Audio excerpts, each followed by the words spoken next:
Sup my homages, welcome back to another video. So today's video is a very sensitive topic. It's something that I've wanted to film for the past month. It is a topic that is very close to my heart and something that I've personally gone through, feelings that I've felt. I'm not sure if this video is gonna be suitable for ads, but that's not the point of this video. The intention of this video isn't to make money or gain some kind of following. It's to talk about the real stuff and a lot of things that most people don't talk about, or people sweep it under the rug. I don't exactly know how I want to start out this video. Kind of struggling to find the right words because it is such, let me start over. Mental health is such a complex diagnosis. It's very complex. It varies from person to person. Not everybody struggles with depression, not everybody struggles with anxiety. Some people have never had both, which blows my mind absolutely. But what I want to start out by saying is September is the month of suicide awareness, suicide prevention. And I want to talk about this because I lost my mom to that in 2012. I want to talk about ways that it's affected me, and there's probably going to be quite a few people who are like, oh my god, all she ever does is talk about her dead mom. And I'm going to explain why in a second here. And I'm also going to talk to you person to person because I have something to tell you if you're somebody who struggles. So hang tight with me while I try and form my words into sentences. This isn't a very easy topic for me, but it's something that I'm genuinely passionate about. So, like I said, in 2012, my mom took her own life, and I was left with a lot of feelings of anger, sadness. You go through the stages of grief, and I just remember everything just kind of feeling like a dream.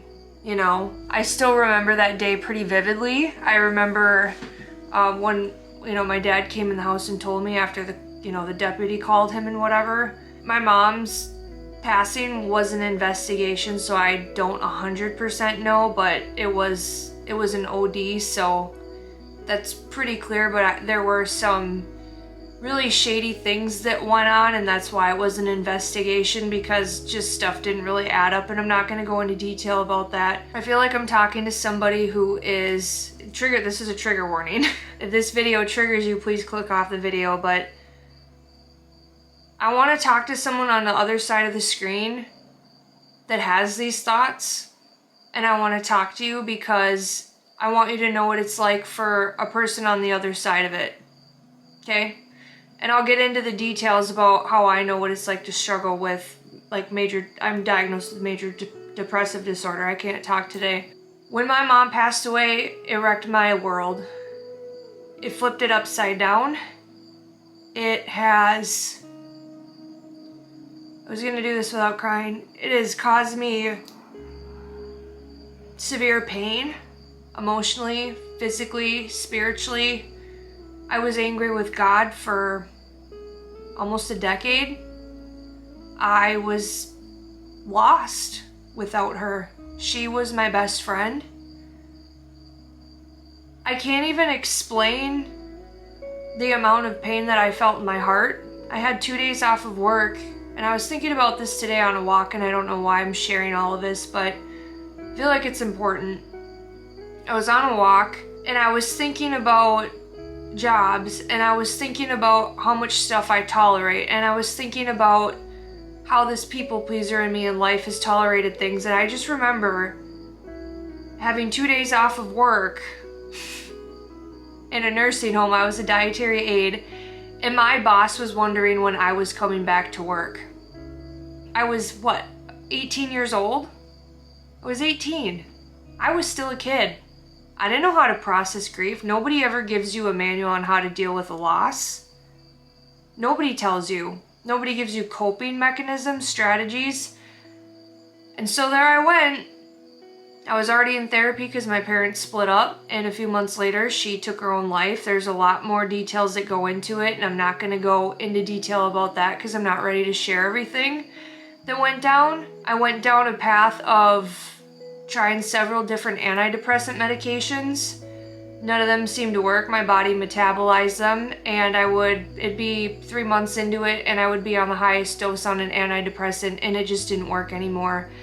And I was completely numb inside. I couldn't even cry.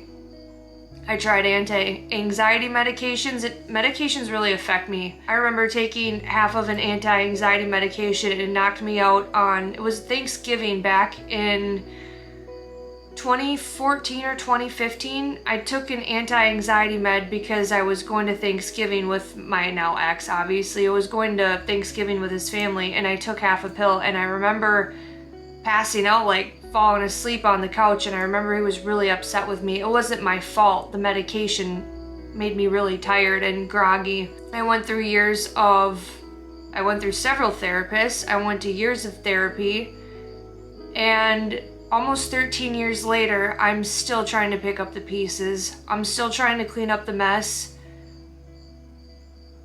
And I myself have struggled, had my issues, especially after her passing. Things escalated with my mental health. I am not the same person that I used to be. I have abandonment wounds. I mean, she was my number one person in my life. She was the person that I could confide in. She was the person I could trust. And then she ended things. And as much as I understand, it messed me up. I know what it's like to struggle. I know what it's like to have those thoughts. I know what it's like to feel like things are never going to get better. I know what it's like to fall into depressive episodes. I just went through a 5-month depression, and it's a terrible, debilitating disease of the brain, basically. It's a vitamin D deficiency, and a lot of times, most times, if you're somebody like myself that struggles, you don't get to pick and choose the times that it hits you. You don't get to pick and choose what day you're going to be laying there in bed and just be like contemplating all your life choices. When you're a person that struggles with major depressive disorder, you have a black and white way of thinking, and it's almost like everything that you are is covered up with this cloud. Like, everything that you are is put to bed. Like, that's the best way I can put it. Or the other part of yourself is on autopilot because you're just trying to survive. I have PTSD, which is post-traumatic stress disorder, and I'm sharing this because it's a serious thing. I know what it's like to struggle. I know what it's like to have those thoughts, and being on the other side of it, being a person who lost a parent to that, I know what it's like to go through it, and I'll tell you what, it messed me up. There's parts of myself that will never be the same. And I'm not angry with my mom. I miss my mom. She's not coming back. She's not going to see me get married. She's not going to see me have kids. She's not going to see me live a great life or thrive in my career when that happens. All my life has been the last 13 years is survival. And I'm trying like hell to heal the parts of me that are broken. I went to church. I quit going to church because something happened. And I feel like I can't talk about it because I feel silenced. It wasn't my fault. I'm innocent, and no one stood up for me. I've fought my entire life. I've been in survival my entire life. And the one thing that has gotten me through this life and this healing journey and going through all of these things is I think to myself, what would my dad do? What would my sister do? What would my nieces and nephews do? You know, I've thought about all of that stuff. I can't do that. Like, I couldn't. I love my people too much. And if you're a person on the other side of the screen, I don't want you to feel shame for having them thoughts. Because obviously there's something going on in your life that makes you feel so heavy that it's hard to get out of bed. You can't explain to people that don't struggle with it how hard it is to get out of bed. It takes strength. And if you got out of bed today, I just want to tell you that I'm really proud of you. Because it's not easy. I'm talking to somebody right now. I'm proud of you for getting up. I'm proud of you for staying alive. I'm proud of you for going to work. And I just feel like telling someone, if you don't like your job, start looking for a new one. It's not worth your sanity. It's not worth your peace. You are so much more than a position. You know, you can find something else that fills your soul. And if you're a person like myself that's following their dreams, it's not an easy road, and there's going to be a lot of potholes. It's not a straight path. It's a path of whiplash. And it's one of the hardest things I've ever done. I just want to tell you today that it does get better. It's easy for me to say it because I'm not in the thick of it right now. It's easier for anybody to say that that's above what they were struggling with, or if they've never struggled. I see you. I understand. There's nothing wrong with you. There's just a part of your soul that you're silencing. You're masking yourself. You're covering up parts of yourself to make everybody else around you feel comfortable. I know, because I did it my entire life until I hit about 25. Then I really stopped caring. I started standing up for myself. I started setting boundaries. I started telling people what I needed. I started communicating my needs to people. And if they didn't like my boundary, then they didn't need to be in my life, because they didn't respect me in the first place. And if you are a person that struggles with your mental health, you're probably very creative. You're probably an artist. You might be a writer. Maybe you like acting. Maybe you're a musician. Maybe you're somebody that wrote a book. Maybe there's something that you created and you've been sitting on it for 20 years. It's collecting dust. For what? Put yourself out there. What do you have to lose? You know, it's kind of like on the other side of unaliving, like, you have everything to lose when you do that. But if there's something that you created that's creative, what do you have to lose? It's just sitting there collecting dust. God instilled those gifts inside of you for a reason. You're good at those things because you have purpose.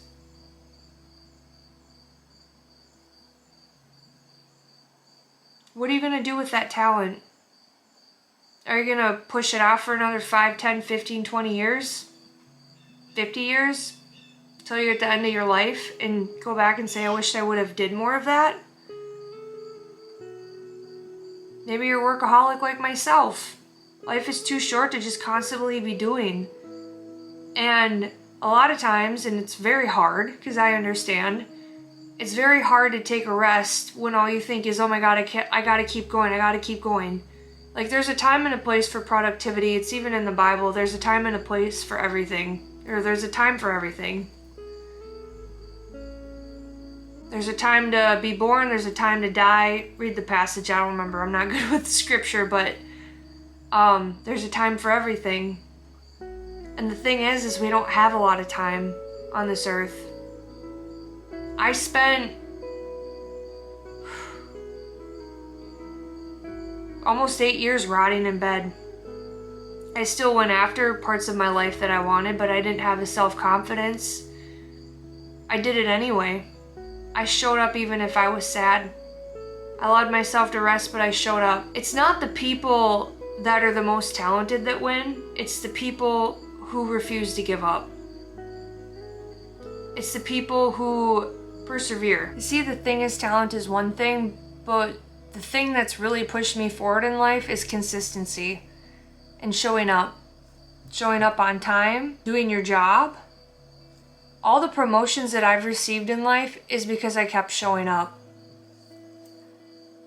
And maybe you're a person like me that's following their dreams and it feels like no matter what you do, it's not paying off. And it's hard. I understand. It is not a fun time. But the journey is what makes the destination what it is. You know, without those trials, as much as I hate to say this, it makes the destination that much more beautiful, and it makes us grateful for things. You know, it's kind of like I went through a lot of really bad relationships.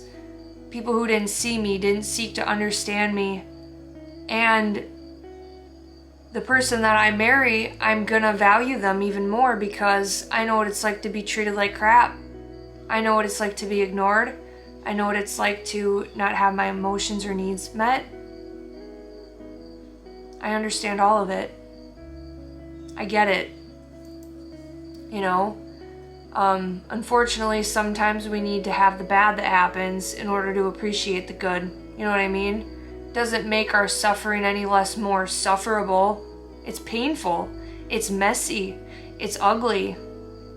We feel like we gotta cover up those parts of ourselves because more times than not, if you're anything like me, the people around you don't know what to do with your emotions because you might be the strong one, and it frickin' sucks. You got talent. You got a gift. Every single one of us has a gift. I know so many people with so much talent, and they just waste their way. Scrolling, video games, substances. Just piss it all away. Life is valuable. Your life is precious. And I know when you're struggling, it's hard to feel like that because you're in survival. You're just trying to get to the next day. And if that's all you did today was survive, that's enough. That's step one. You know? It takes time. It takes time to heal. It takes time to get better. It takes time to be better. And a lot of times, the people that struggle the hardest or the most are the ones that are the most self-critical. And that's why we're sad, because we're very critical of ourselves. We're hard on ourselves. And it all stems from childhood. You know? And it's hard to rewire your brain and your pathways to think differently, you know? And, you know, your eyes really get open the more you heal is like who you allow into your life, who you want in your circle. I found it, you know, my age, 31 years young, I found that I want supportive people in my life, people that listen to what I have to say, people where I don't have to mask myself or tone it down or not be obnoxiously funny, because I'm a funny person, but not everybody gets my humor. And I noticed I dim down parts of myself around certain people, even especially my family. I'm very quiet around my family. I don't let my full self come out all the time because I can't be that version of myself. It's not accepted, and it sucks because that's who I am, you know. September is a very important month, you know. It's the changing of the seasons too. If you live like in the Midwest, we have 4 seasons here obviously, and we're going into fall. And the way that I think of, you know, September is a perfect month for suicide awareness because the leaves fall off the trees and it's time for the old to fall off of you so the new can grow. Maybe you're in a season where you're stripped of everything. I know what that's like. Kind of sitting there now. 2025 has been a whirlwind, man. It's been beautiful and really ugly, and I wouldn't want to redo this year over again. It's been painful. It's been very painful. And it comes with following my dreams and trying to make this art thing work. You know, the reason why I'm such an advocate for creativity and mental health awareness is because I know what it's like. And my mom was an artist. She sculpted clay monkeys. They looked real. She painted. She was super, super creative. You should have seen her art room. It was so cool. We had the most beautiful memories going to the craft store. We went to Hobby Lobby and Michael's, and we'd come home and show each other what we bought. My mom was an extremely selfless person. So anybody that says she's selfish for doing what she did, she was trying to survive. She didn't know where to turn, you know? She was low. And as much as I wish she would have said something to me, that's not the case, and she's gone forever, you know? I have the memories, but I don't get to make future ones with her. She doesn't get to see my life unfold. I don't get to have her watch my kids one day. And I think one of the best things that I can do personally in my life is when I have a daughter one day, I want to have that same relationship with her. Because I know how important it is.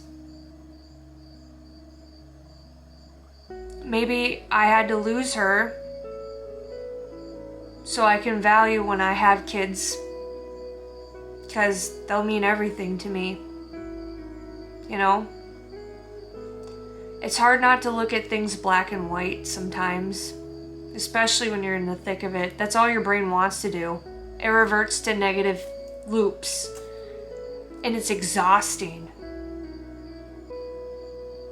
You know, I watch a lot of Dr. K's content, Healthy Gamer GG. I talk about him quite a bit on my channel because his videos have helped me immensely. And it's simple, you know, but it seems so hard, but it's quite simple. We need to get outside more. We need to touch grass. We need to sit in the grass. We need to be in nature. But we're so busy being indoors and working, and by the time we get home, we're so shot from work, we just sit on the couch and rot. A lot of times when we're struggling, there's something in our life that's either not going right, or something that we do isn't working out, or something that just isn't lighting us up anymore. You know? Maybe your relationship is taking a toll on you, and it's time to confront it. Either face it and work together and mend it together, or end it. Kind of like a job. Until you've exhausted all your resources and it's still not working out, find a new job. It's not that difficult. There's a ton of them out there. You're not stuck. You're not a tree.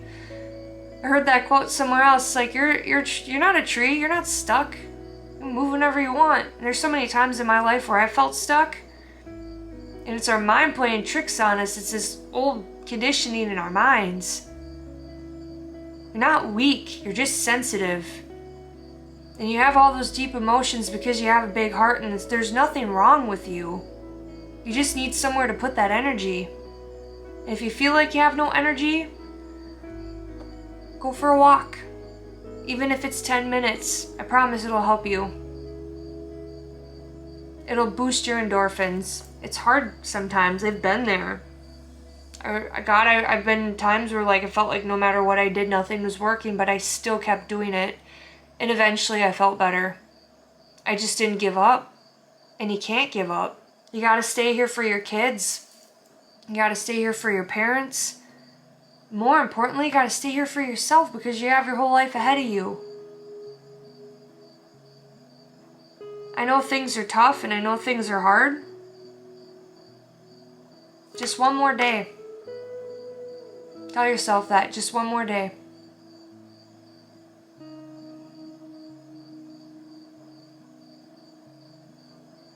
You're full of love, as deep as the ocean.